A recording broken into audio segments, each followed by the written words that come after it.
Welcome, I'm Dave Carroll. I run marketing here at Zenput. Welcome to the Agility Summit. So glad you can join us. We have an exciting panel discussion coming up here in a moment on the core topic of agility, which is really how we as an industry can wire our operations to be more adaptable, more agile. And what this means is being able to roll out strategies and new initiatives rapidly, and then more importantly, being able to equip our restaurants on the ground to be able to quickly translate these strategies into the right behaviors and the right actions and right processes happening in our stores every day. So over these past few weeks, we've had a chance to delve deep into this topic with several ops leaders that you're going to hear from in a moment. And they each touched on their approach to creating an agile operation, and in particular, the ways that they've managed to quickly adapt their operations in recent months, especially given the challenges posed by the pandemic. So I hope you find the panel session valuable and thought-provoking. I think the biggest challenge has just been the unknown. From day to day, you don't know what policies and procedures you're going to have to implement that are new, which old policies and procedures you're going to have to stop. And so really the ability to flex, adapt, and move quickly, and really understand if new policies that are generally take time to be implemented are really being executed quickly, and be able to see how you're doing with execution of those new procedures. I think our greatest innovations and what we're learning recently from the pandemic are really around our organizational structure. We've had multiple layers in between our restaurant operators and the ownership and leadership of the company. And that's a problem. It's a problem because ownership and leadership doesn't hear and necessarily have a great thumb on the pulse of what's happening at our individual restaurants. And on the other hand, our restaurant operators don't understand, or maybe it's unclear of what the vision and mission and goals of our company are. So by reducing the amount of people in between and reducing the amount of voices in between the restaurant operator and leadership and ownership, we create a better environment for all of us to grow and succeed. We've been very lucky that we sell and deliver food, which everybody has to eat. So we're very lucky that with people locked at home, we have been given the privilege of being able to trade or continue to trade. And we do really see that as a privilege. We're pretty lucky in this country that we have a pretty small team. So we're able to communicate one-on-one in a lot of ways.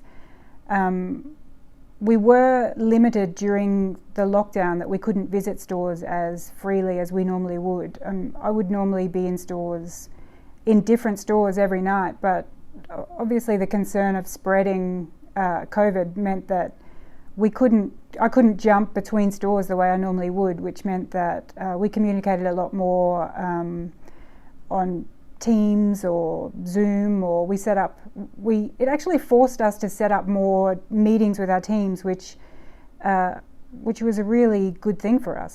As we move through this fluid environment with the changes coming at us very quickly, it became apparent early that we were going to need to rethink technology in everything from how a guest could order in a contactless way to how we could deliver in a contactless way, how we could adapt new forms of payment for our guests, how we could communicate differently with our guests, as well as how we could adopt technology that we could then track and monitor for things like our daily health checks, where every team member upon entry to our store gets a temperature check and then a health check where they answer a series of questions to ensure that they're safe and that they're going to be able to keep our guests and our fellow team members safe. The way the pandemic has changed the way we do business is we've seen a huge uptick in online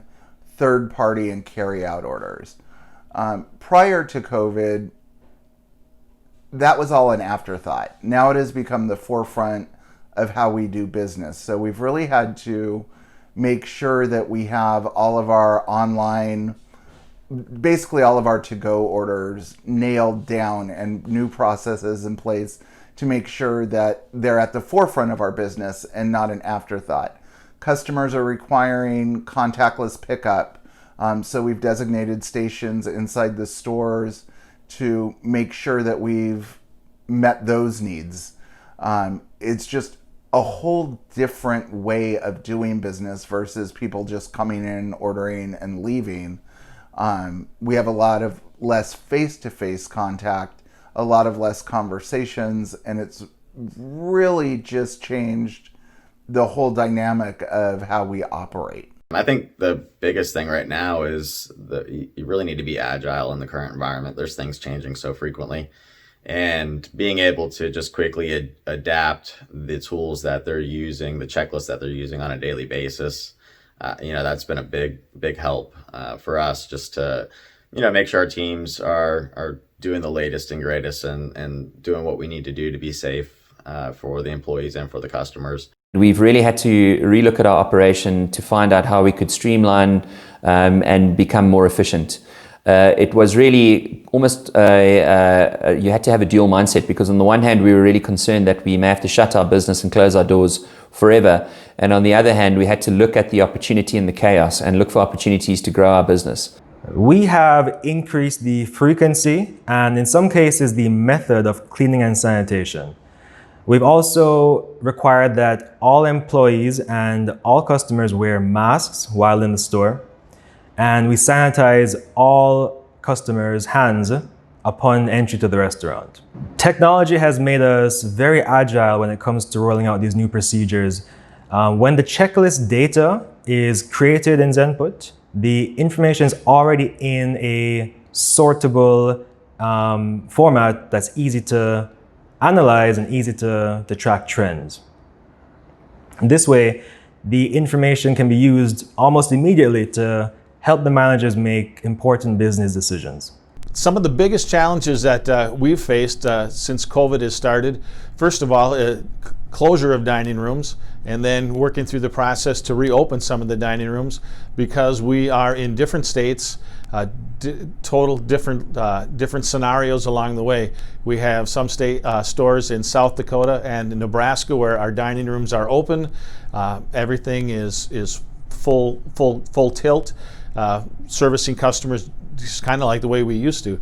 Other states where there's higher cases of COVID, stores are just takeout only or just drive-through only. Challenges that we've also faced is getting PPE, getting enough supplies, making sure we have hand sanitizer in place, making sure we have enough masks for our employees. In May this year, our country was plunged into a national lockdown for 5 weeks. At the end of these 5 weeks, we were informed that we could trade only for delivery. This was quite a dilemma for us, as our business had never done deliveries in our franchise group. Within a couple of hours and days, we managed to put together a system to do deliveries. And one of the key systems we included was Zenput. One of the clever ways we used Zenput was to be able to track the order from the time that it came into our call center and it was loaded onto Zenput as a task, to the time the driver picked up the order, took a photo of the KFC in the restaurant ready and prepared, to the time he delivers to the customer and submits the form. This allowed us to track the total time that the order took from being placed by the customer to being delivered to the door. What we've established in the last 7 months is communication is key. You need to have good tools in order to communicate with the team and make sure that you're fast and accurate. So really that's been the main adaptation that we've made within the organization, is really the speed of communication across all levels and all functions.